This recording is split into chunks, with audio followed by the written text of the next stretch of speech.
Nakatanggap umano ng ulat at reklamo si Senator Bam Aquino mula sa mga lokal na opisyal kaugnay ng mabagal na deployment ng 67 bilyong pisong pondo para sa pagpapatayo ng mga classroom sa buong bansa. 6 na buwan na umano simula nang maaprubahan ang nasabing budget para sa konstruksyon ng 26,000 na mga classroom para sa taong 2026. Sa kabuuan ay mayroong 166,000 na classroom backlog na kailangang umanong habulin taon-taon. Ito yung isa sa mga priorities po natin to check on that budget, to make sure na nagagamit siya ng tama, to make sure na mabilis yung deployment niya, no? Kasi currently, ang report sa amin ay mabagal yung deployment. Bilang chairman ng Senate Committee on Education, inikot ni Senator Bam ang mga paaralan sa Mindanao upang makita ang naging pinsala ng 7.8 magnitude na lindol. Sa ulat sa kanya ng Department of Education, aabot umano sa mahigit 1,000 classrooms ang nasira sa 19 na probinsya.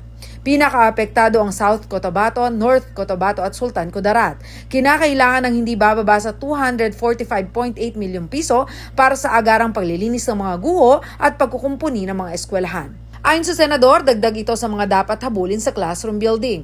Magsasagawa umano ng committee hearing ang Senador upang tukuyin ang dahilan ng mabagal na pagbaba ng pondo para sa mga silid-aralan at malaman hanggang saan na ang nagawa. We're gonna have a hearing to find out the progress of these classrooms. I mean, meron na kagad tayong minus 1,000 classrooms nung isang araw because of the quake. So, naghahabol tayo. We want to put up these classrooms.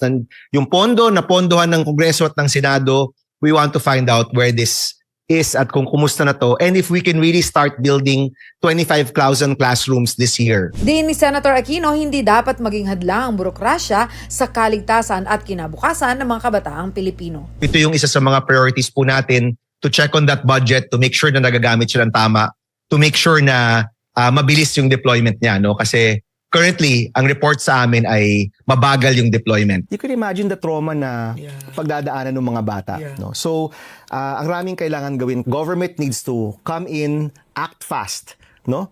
Yung pagbibigay ng pondo para ma-repair yung mga classroom or para gumawa ng mga bagong classroom, kailangan mabilis.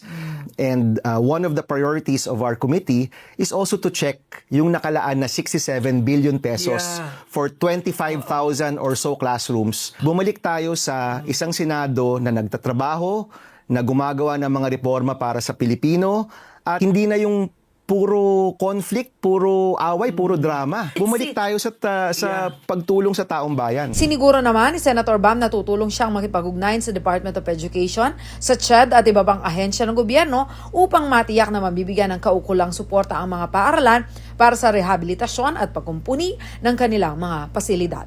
Ako si Jana Lumbang Parungaw para sa Balitang Balita.